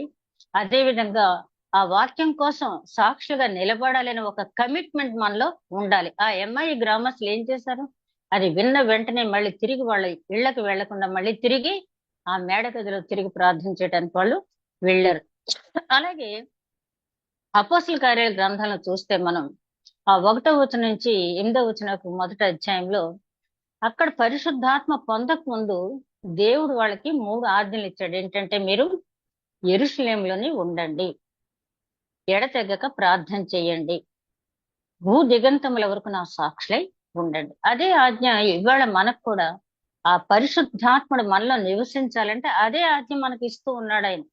ఇక్కడ జాన్ ద బాప్టిస్ట్ జీవితం ద్వారా మనం తెలుసుకోవాల్సింది ఏంటంటే, ఎన్ని క్రిస్మస్లు మనం జరుపుకున్నా ఆయన చెప్పేది యెరూషలేము అంటే సమాధాన పట్టణం, దేవుడు నివసించే పట్టణం, దేవుడు నివసించే ప్రాంతం, దేవుడు నివసించే స్థలం. అక్కడే ఉండండి మీరు అంటే, అక్కడే ఉంటూ అంటే మనలో ఆయన ఉండే స్థితిలో మనం ఉండాలి. రెండోది పైగా యెరూషలేములో ఉండండి అంటే ఆయన చెప్పే సమయానికి ఎవరైనా క్రీస్తుని అంగీకరించినట్టు గాని, క్రీస్తు దైవ కుమారుడని బహిరంగంగా ప్రకటిస్తే వాళ్ళని వెంటనే శిరచ్ఛేదన చేయండి అని ఆర్డర్స్ ఉన్న టైంలో ఆయన చెప్తున్నాడు, ఇదిగో మీరు యెరూషలేములోనే ఉండండి. వాళ్ళకి తెలుసు మేము ఎప్పుడైతే ప్రార్థన చేయటానికి వెళ్తామో, ఒకవేళ చంపేస్తే చంపేస్తారు. ఎందుకంటే మా మా నాయకుడే వెళ్ళిపోయాడు. ఆయన చెప్పిన ప్రకారం తిరిగి లేస్తాడు. అంతవరకు మేము ఉండాలని చెప్పి వాళ్ళు అక్కడే ఒక కమిట్మెంట్ తో లోపలికి వెళ్ళారు. వెళ్ళిన తర్వాత ఏం చేశారు? ఏదోలే దేవుడు ఉండమన్నాడులే అన్నట్టు కాకుండా ఎడతెగక ప్రార్థన చేస్తాడు. ఈ రెండో రాకడ కోసం ఎదురు చూస్తున్నాం మనం. దేవుని సన్నిధిని అనుభవిస్తూ ఎడతెగక ప్రార్థన చేసే వారంగా మనం ఉంటున్నామా లేదా అని చెప్పి జాన్ ద బాప్టిస్ట్ చేసింది అదే కదా. ఆయన నిరంతరము దేవుని పరిచర్యలోనే ఉన్నాడు. దేవుని వాక్యం కోసమైనా జీవించాడు. మూడోది సాక్షిగా ఉండమన్నాడు. ఈ మూడు మనకి ఎప్పుడైతే ఉన్నాయో ఆ పరిశుద్ధాత్మ, పరిశుద్ధాత్మ అంటే మన తల మీద చేయి పెట్టే యాజకుడి వల్ల గాని, మన మీద చేయి పెట్టే ఇంకొక వ్యక్తి వల్ల కానీ మనకు రాదు. కానీ అదేంటంటే ఒక గుర్తు, అంతేగాని దేవుని కార్యం మన పట్ల జరగాలి. ఈ పరిశుద్ధాత్మ దేవుడు మనలో ఎప్పుడు ప్రవేశిస్తాడు, దేవుడు మనల్ని ఎప్పుడు క్షమిస్తాడు, మనకు పాప క్షమాపణ ఎప్పుడు జరుగుద్ది అని ఆలోచిస్తే ఒక్కొక్కరికి ఒక్కో సమయంలో జరగచ్చు. మనం ఫర్ ఎగ్జాంపుల్ యాకోబు గారిని చూస్తే పాత నిబంధన గ్రంథంలో ఆ యబ్బోకు రేవు దగ్గర దేవునితో పెనుగులాడాడు. దేవదూత అంటారు కానీ దేవునితో పెనుగులాడాడు. పెనుగుల అనుభవం అంటే దేవుని ముఖాన్ని చూశాను నేను అంటాడు. అంటే తను సంపాదించింది అంతా కూడా తన అన్నగారి దగ్గరికి ముందుగా పంపించేస్తాడు. ఈవెన్ భార్య పిల్లల్ని కూడా పంపించేస్తాడు. కానీ అతనికి ఏంటంటే ఇవేవి కూడా నా ప్రాణాన్ని కాపాడలేవు, దేవుడు మాత్రమే నన్ను ఈ యబ్బోకు రేవు అంటే ఈ జీవితాన్ని ఇక్కడి నుంచి నిత్య జీవం అంటే దేవుని సన్నిధికి చేర్చగలిగిందా దేవుడు తోడు మాత్రమే అని చెప్పి, నీవు నన్ను దీవించే వరకు నేను వదలను దేవ అన్నప్పుడు ఆయన ఏమన్నాడు? నీ పేరు ఏంటన్నాడు. ఆయన తెలియదు, ప్రతి వారిని పేరు పెట్టి పిలిచే దేవుడు. అదే పాప క్షమాపణ. నా పేరు యాకోబు అన్నాడు. అంటే యాకోబు అంటే మోసగాడు. కొంతమంది ఏదో మడిమిన పట్టుకుని వచ్చిన వాడు అది అని చెప్తున్నారు. కానీ మగసిరి గలవాడు అన్ని రైటే, అన్ని ఉన్నాయి అతని జీవితంలో. కానీ డైరెక్ట్ గా చెప్పాలంటే మోసగాడు. ఒప్పుకుంటున్నాడు దేవుడి దగ్గర. అదే పాప క్షమాపణ. అయ్యా నేను మోసగాడిని, నా పేరు ఏంటంటే నేను మోసగాడిని. లేదు లేదు, ఇక నుంచి నువ్వు ఇశ్రాయేలీ అంటే దేవునికి ఇష్టమైన వాడు. అక్కడ పాప క్షమాపణ పొందాడు అతను. అలాగే జక్కయ్య జీవితాన్ని చూస్తే ఎప్పుడైతే యేసుక్రీస్తు ఆయన ఇంట్లో ప్రవేశించాడో పాప క్షమాపణ ఆటోమేటిక్ గా వచ్చేసింది. ఆయన ముఖకాంతిలో రహస్య పాపాలన్నీ కూడా వెల్లడవుతాయి కదా. అట్లా వెల్లడైని ఎవరితోటి చెప్పలేదు, అయ్యా నేను అన్యాయంగా తీసుకున్న వాళ్ళకి ఇచ్చేస్తాను, 4 గంటలు చెల్లిస్తాను, తనకు తనే ఒప్పుకున్నాడు. అదే పాప క్షమాపణ. కాబట్టి వెంటనే ప్రకటించేశాడు ఆయన, ఇతడు కూడా అబ్రహాము కుమారుడే. ఆ పాప క్షమాపణ ఒక్కొక్కరికి ఒక్కొక్క సమయంలో ఒక్కో స్థలంలో ఒక్కో టైంలో జరగవచ్చు. రెండో దొంగ విషయానికి వస్తే ఆ శిలువ మరణం చెందేటప్పుడు ఏం చేశాడు? అతను తనను గురించి తను ఒప్పుకున్నాడు. తను ఏ స్థితిలో ఉన్నాడో ఒప్పుకున్నాడు. తన సువార్త ప్రకటించాడు. ఆ తర్వాత దేవుణ్ణి అడిగాడు, వాగ్దానం తీసుకున్నాడు, పాప క్షమాపణ పొందాడు. అలాగా పరిశుద్ధాత్ముడు ఎప్పుడు ఎవరిని సంధిస్తాడనేది తెలీదు. పరిశుద్ధాత్మ మనలోకి రావాలి అంటే అది వ్యక్తి. చాలా మంది అంటారు మాది పెంతుకోస్తు సంఘం అండి, మాది ఆ సంఘం అండి, ఈ సంఘం అంటారు. ఏ సంఘం కూడా మనిషికి రక్షణ, నిత్య జీవం, పరిశుద్ధాత్మ అనుభవాన్ని ఏ సంఘం కూడా ఏ సంఘ కాపరి ఇవ్వటం కాదు. కానీ వ్యక్తిగతంగా మనం దేవుని వాక్యాన్ని మనం తెలుసుకున్న దాన్ని ధ్యానించి, ఆ యెహోషువతో అంటారు కదా, నువ్వు ధ్యానించు, జీవించు అంటే వాక్యానుసారంగా జీవించు, నడిపించు జనాన్ని. ఆ 3 చెప్తాడు ఆయన యెహోషువకు. అట్లాగే మనం కూడా ఆ వాక్యాన్ని ధ్యానించాలి, ఆ మోడల్ లైఫ్ మనం జీవించాలి. అదే విధంగా జనానికి మనం చెప్పాలి అంటే ఆదర్శప్రాయంగా ఉండాలి. క్రిస్మస్ సెలబ్రేషన్స్ సందర్భంగా మనకు మనం పరిశీలించుకోవాల్సింది, వచ్చిన ఉన్న వాక్యాలన్నీ మనకు తెలుసు. తన ప్రజలను వారి పాపం నుంచి ఆయనే రక్షిస్తాడు. ఎవరిని రక్షిస్తాడు? తన ప్రజలను. మనం ఆయన ప్రజలుగా ఉన్నామా లేదా? యోహాను ఆయన దూతగా వచ్చాడు, మనం ఆయన ప్రజలుగా ఉన్నామా లేదా? అదే విధంగా అంటాడు కదా, కన్యక గర్భం ధరించి కుమారుని కన్ను, అది తెలుసు మనకు ప్రవచనం. అంటే ఆయన ఇమ్మానుయేలు మనకు తోడు అంటే వరకే కాదు కానీ మరణం తర్వాత కూడా తోడుండే దేవుడు ఎప్పుడు ఉంటాడు అంటే ఆ మరియ ఎంత పరిశుద్ధమైన జీవితం జీవించిందో ఆ విధంగా జాన్ ద బ్యాప్టిస్ట్ కూడా అదే పరిశుద్ధమైన జీవితం జీవించాడు కాబట్టే ఆయన ఆ విధంగా చేయగలిగాడు. మనం అంటే వివాహాలు మానేసి లేదా అరణ్యాలు ఉండాలని కాదు గాని మరి హానోకు కుటుంబంతో ఉంటూనే 300 సంవత్సరాలు దేవునితో ఎట్లాగైతే నడిచాడు అదేమి అసాధ్యమైనటువంటి విషయం కాదు. ఆయన మనలాగే అన్ని శోధనలు అనుభవించి యేసుక్రీస్తు ఎట్లాగైతే పాపం చేయలేదో ఆ విధంగా ఉండటానికి జాన్ ద బ్యాప్టిస్ట్ జీవితాన్ని మనం ఆదర్శంగా తీసుకున్నట్టయితే కొంతమంది అంటారు బాప్తిస్మం అంట ఆ హెమరోసిస్ట్ బాప్తిస్మం ఉంది. హెమరోసిస్ట్ బాప్తిస్మం అంటే ఏంటంటే రోజు ప్రొద్దుటే లేసి తలస్నానం చేసేయటం. అక్కడ యూదుల్లో ఉన్న ఇంకొక ఆచారం అంటే రోజు ప్రొద్దుటే లేవటం పైనుంచి కిందకి స్నానం చేసేయటం, అది బాప్తిస్మం. ఎందుకంటే వాళ్ళు ఎక్కడికైనా బయటకు వెళ్ళొచ్చినప్పుడు వాళ్ళ ఆచారం ఏంటంటే ఏదో కోడిగుడ్డు ఇది ఉంటది కదా, ఎగ్గుడ్డు అలా చిన్నది, అంత నీరు తీసుకుని పైన తల మీద చేతుల మీద కాళ్ళ మీద చల్లుకుంటారు, అదే వాళ్ళ శుద్ధి. అందుకనే శుద్ధీకరణ ఆచారానికి యోహాను శిష్యులకి మిగతా యూదులకి ఒక డిఫరెన్స్ వచ్చింది. ఏంటి, యోహాను గారు నిండా మునగమంటున్నాడు, మా శుద్ధీకరణ అంటే మేము మామూలుగా చిలకరించుకుంటాం అని చెప్పంటారు. ఈ చిలకరింపు కూడా కొంతమంది చిలకరింపు బాప్తిసం తీసుకున్నారని హేళన చేస్తారు. చిలకరింపు బాప్తిసం అంటే ఏంటంటే యాక్చువల్ గా మీరు యెషయా గ్రంథం, నాకైతే అధ్యాయం రిఫరెన్స్ అయితే గుర్తులేదు కానీ ఆయన గురించి చెప్తూ ఆయన అనేక మంది ఆత్మలను చిలకరిస్తాడు అని ఉంది. చిలకరించటం, అనేక మందిని చిలకరిస్తాడు, అనేక మంది హృదయాలను చిలకరిస్తాడంటే వాళ్ళలో మార్పు. అంటే చిలకరించడం అంటే మనం పెరుగు మధ్య కొట్టేటప్పుడు కవ్వంతో ఎలా కొడతామో అలాగా ఆయన వాక్యం ద్వారా మనల్ని చిలకరిస్తాడు, అది బాప్తిసం. కొంత చూడండి ఇశ్రాయేలీలు ఏమంటారు, మోషేలో మేము బాప్తిసం పొందే ఉంటారు. మోషేలో బాప్తిసం పొందడానికి మోషే ఏం చేశాడు, ఆ బానిసత్వం నుంచి కనాన్ దేశం తీసుకొచ్చాడు. అంటే అది భౌతిక బానిసత్వం, భౌతిక విడుదల. కానీ మన దేవుడు మనకి ఆధ్యాత్మిక బానిసత్వం నుంచి ఆధ్యాత్మికమైనటువంటి స్వేచ్ఛ మనకి ఇవ్వటానికి ఈ బాప్తిసం అనేది, ఈ పరిశుద్ధాత్మ బాప్తిసం రావాలంటే మనలో దహించు అగ్నిలాగా ఎప్పుడు కూడా వాక్యం. అందుకని యోహాను గారి గురించి చెప్పినప్పుడు అతను మండుచు ప్రకాశిస్తున్న వెలుగు అని చెప్పి, అంటే ఒక దీపం వెలగాలి అంటే ఆ దాంట్లో మంట అనేది ఉండాలి, అప్పుడు మాత్రం ఇతరులకి మార్గం చూపగలదు. అలాగే మోషే కూడా అక్కడ మిద్యాన్ అరణ్యంలో పొద మండుచున్నదే గాని కాలిపోలేదు. ఆ వెలుగు అనేక మందికి రూపాంతర అనుభవాన్ని చూపించేటట్టు వెలుగు. జాన్ ద బాప్టిస్ట్ జీవితంలో మనం ఇంకోటి గమనించవలసింది ఏంటంటే ఆయన దేవునికి చెందవలసిన మహిమ తనకి ఎప్పుడు కూడా ఆపాదించుకునే చాలా ముఖ్యమైనటువంటి విషయం. ఈ రోజు ఒక విశ్వాసుగా నేను ప్రార్థన చేశానండి, వెంటనే వాళ్ళకి ఫీవర్ తగ్గిపోయిందండి. నేను ప్రేయర్ చేశానండి, వెంటనే వాళ్ళకున్న దెయ్యం వదిలిపెట్టి పారిపోయిందండి అని చెప్తారు. నువ్వెవరు నేనెవరు చెప్పటానికి? మనం ఎవరికి ప్రార్థన చేస్తున్నాం? ఇందాక మన సునీల్ గారు వాక్యం చెప్పారు కదా, ప్రార్థన ఆలకించువాడని చేశాడు దానియేలు. దానియేలు ఎంత గొప్పవాడో మనకు తెలుసు కదా. భీకర కార్యాలు చేసే దేవుడు నువ్వు, నా ప్రార్థన ఆలకించే దేవుడు అని మనం ప్రార్థించినప్పుడు ఆయన ఆలకిస్తాడు. హన్నా ప్రార్థన చేసినప్పుడు ఎక్కడికి చేరింది? ఆయన సన్నిధికి చేరింది.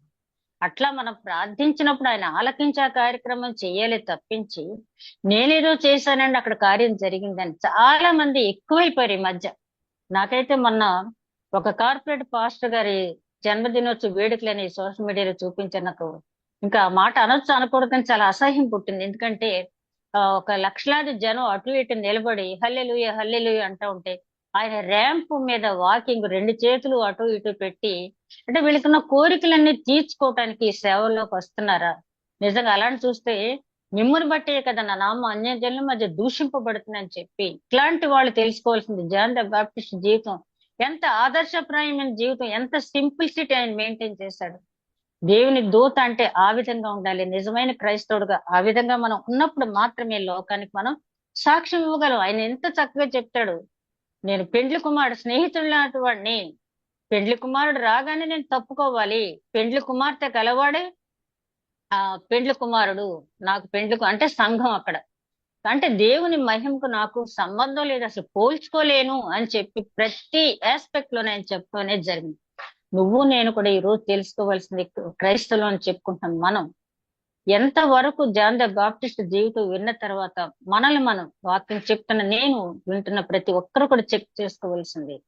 ఆ తగ్గింపు నాది నాకే, దేవుని దేవునికే.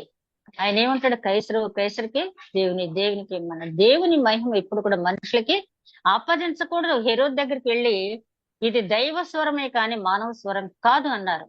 హెరోదు ఖండించుంటే బ్రతికేవాడు, కానీ ఖండించలేదు కాబట్టి అక్కడికక్కడే పురుగులు పడి చనిపోయాడు. ఎందుకు ఆ ఉదంతం అక్కడ ఎందుకు రాయబడి ఉందంటే, ఈ రోజుల్లో అన్ని చదివినా కూడా ఇప్పటికీ కూడా స్వస్థత వారు నా దగ్గర ఉందని చెప్పి, రండి స్వస్థత పొందండి, లాభం పొందండి అనేవాడే గాని, రండి రక్షణ పొందండి, నిత్య జీవుల ప్రవేశించండి అనే క్యాప్షన్ పెట్టుకుని కూటాలు పెట్టేవాళ్ళు అనేవాళ్ళు లేరు. ఎంతసేపు కూడా మహిమను వాళ్ళకి, ఆవిడెవరో హైదరాబాద్ లో, మన నేనైతే తెలియదు, వార్తల్లో వింటున్నాను, నేనే క్రీస్తు అంటున్నాంటే ఎంత తప్పు అసలు. దేవుని మహిమ, జాన్ ద బాప్టిస్ట్ అంతటి వాడే ఆయన చెప్పులు మోయటానికన్నా నేను తగని వాడిని, ఆయనకు కొలతలేని ఆత్మ అనుగ్రహింపబడింది, నాకు పరిమితమైనటువంటి ఆత్మ అనుగ్రహింపబడింది, ఆయన హెచ్చవలను, ఆయనకు అసలు నేను ఎందులోనూ కూడా సరిపోను అని చెప్పి అన్నారు. అది మనం ఆయన జీవితం నుంచి నేర్చుకోవాల్సింది. ఎంత ఆదర్శప్రాయమైన జీవితం ఈయన జీవించాడు అంటే మెయిన్ కాదేంటంటే, ఆయన గురించి ముందుగానే లూకాసు వార్త 1వ అధ్యాయంలో చెప్పబడిన మాట, అతను పుట్టిన మొదలుకొని ఆత్మ పూర్ణుడై ఉంటాడు. ఎవరైతే ఆత్మ పూర్ణులై ఉంటారో వాళ్ళు మాత్రమే ఈ విధంగా జీవించగలరు. పరిశుద్ధాత్మ మనకు అనుగ్రహింపబడింది. చాలా మంది అంటారు రక్షణానుభవం పలానా తేదీని పొందిందండి, ఆత్మానుభవం పలానా తేదీని పొందిందండి, భాషలో మాట్లాడటం పలానా తేదీ. అస్సలు ఇప్పుడు కూడా చెప్పకూడదు. ప్రతి దినము రక్షింపబడవలసిన వారమే, ప్రతి దినము ఆయన వెంబడించవలసిన వారమే. ఎందుకంటే దావీదు మహారాజు 51వ సంకీర్తనలో ఏమంటాడు? తిరిగి నాకు రక్షణ అనుగ్రహించు అంటే ఆయనకి తెలిసిపోయింది సమాధానం. అంటే పరిశుద్ధాత్ముడు ఎక్కడికి పోవడం, ఒకసారి మనకు అనుగ్రహించిన తర్వాత మనలోనే ఉంటాడు, కానీ దుఃఖిస్తూ ఉంటాడు మనం చేసే పనులు బట్టి. దుఃఖిస్తూ ఉండి ఆయన కార్యక్రమం చేయలేడు. అందుకని అపోస్తల కార్యాలు 8వ అధ్యాయంలో పౌలు గారు అంటాడు కదా, మనం ప్రార్థించడానికి మోకరించినప్పుడు మన ప్రార్థన దేవునికి చిత్తానుసారమైన ప్రార్థన అని ఆయన అనుకుంటే మన తరపున ఆయన విజ్ఞాపన చేస్తాడు పరిశుద్ధాత్ముడు. ఎప్పుడైతే పరిశుద్ధాత్ముడు మన తరపున విజ్ఞాపన చేస్తాడు, వెంటనే దేవుడు మన ప్రార్థన ఆలకిస్తాడు. అదే కదా దానియేలు గ్రంథం 9వ అధ్యాయంలో ఏమంటాడు? దానియేలు, నువ్వు ప్రార్థిస్తూ ఉంటుండగా నేను దేవునికి బహుప్రియుడు గనక నన్ను నీ దగ్గరికి పంపించాడయ్యా అని చెప్పి గబ్రియల్ దేవత స్వయంగా దానియేలుతో మాట్లాడాడు. అట్లాంటి ప్రార్థన మనం చేయాలంటే ఆత్మ పూర్ణత. నేను ఎప్పుడో పరిశుద్ధాత్మ పొందాను, పరిశుద్ధాత్మ బాప్తిసం తీసుకున్న, లైఫ్ లాంగ్ నా దగ్గర పరిశుద్ధాత్మ నాతోనే ఉంటాడు, ఏం పర్వాలేదు అనుకుంటానికి లేదు. ఎప్పటికప్పుడు జాగరూకులే. అందుకని నిలిచి ఉన్నవారు పడిపోకుండా చూసుకోండి ఆధ్యాత్మిక జీవితంలో చెప్పడం జరిగింది. జాన్ ద బాప్టిస్ట్ జీవితంలో నేను 12 అంశాలు మాత్రమే, 13 అంశాలు మాత్రమే రాశాను. ఇంకా చాలా, అంటే మనం ఈ 2వ రాకడ సమయంలో ఒక విశ్వాసగా, ఒక కాపరిగా, లేకపోతే ఒక సంఘానిగా మనం తీసుకోవాల్సిన జాగ్రత్తల్లో లోకానికి దూరంగా ఉండాలి. అదేవిధంగా కుటుంబ వ్యవస్థను మనం గౌరవించాలి. మనకి అప్పచెప్పిన పని సువార్త ప్రకటించడం అనేది నిత్యము మనం పనిచేసే తావుల్లో ఎక్కడక్కడ ఇంట్లోనే మన దగ్గర పనిచేసే వాళ్ళకి ఎవరికొకరికి సువార్త అనేది చెప్పాలి. అదే విధంగా త్రోవను సరళం చేయటం అంటే మనం తెలుసుకున్న వాక్యాన్ని ఇతరులకు అర్థమయ్యేలాగా మనం చెప్పాలి. నేను ఇదివరకు చెప్పాను, ఒకసారి నేను ఎక్కడికో బయటకు వెళ్తూ తాళం వేస్తే తాళం సరిగ్గా పడిందా లేదని లాగి చూస్తున్నాను. వెంటనే మా చాకులు అంటే, మీరేం లాగక్కర్లేదండి, దీంట్లో దేవుడు ఉంటాడు అంటే, ఆ దేవుడు వాక్యం మనం చెప్పడం మాత్రమే కాకుండా అనుసరించే విధానాన్ని బట్టి ఆ విధంగా ఉంటుంది. కాబట్టి త్రోవను సరళం చేసే టైంలో కొన్ని సార్లు మనం షేమ్ ఫీల్ అవ్వాల్సిన సందర్భం ఒకటి. కొన్ని సాధు సుందర్ సింగ్ గారు ఒకసారి ఎవరికో వాక్యం చెప్తే అతను చాలా గట్టిగా దవడ మీద కొట్టాడు. కొడితే ఎందుకు కొట్టాడంటే, అతను ఒక చెయ్యి పైకి ఎండలో ఎత్తి పట్టుకుని ఉన్నాడంట. ఎత్తి పట్టుకుని ఉన్నప్పుడు ఆ ఏంటి ఎత్తి పట్టుకుని ఉన్నావు అంటే, నా చెయ్యి నేను ఈ చేత్తో పాపం చేశాను కాబట్టి నేను చెయ్యి ఎత్తి పట్టుకుని ఉన్నాను. అయితే ఆయన వాక్యం చెప్పిన తర్వాత దవడ మీద కొట్టి, అయ్యో 2వ చెయ్యి కూడా ఎత్తి పట్టుకుంటావా అని చెప్పి అడిగాడు చాలా సాధు స్వభావంతో. వెంటనే అతను మారు మనసు పొంది పశ్చాత్తాపండి. అలాగా మనం కూడా ఆ విధంగా ఇతరులకు మారల్ వాల్యూస్ బోధించడం విషయంలో గాని, ఇతరులు తీసుకెళ్లి దేవుని సన్నిధికి వాళ్ళని నడిపించడం గాని, ఏ విషయాలైతే మనం ధ్యానించుకున్నామో అన్నీ కూడా మనం ఆచరించినప్పుడు నిజమైన క్రిస్మస్ ఆనందాన్ని మనం పొందుకుంటాం. అట్టి నడిపింపు దేవుడు మనకి అనుగ్రహించిన గాక దయగలమా ప్రభు ధ్యానించిన వాక్యం నూరంతలుగా దీవింపబడే భాగ్యం దయచి మా ప్రభువును నీ ప్రియ కుమారుడని ఎస్పేస్ ద్వారా వేడుకుంటున్నాం తండ్రి. ఆమేన్.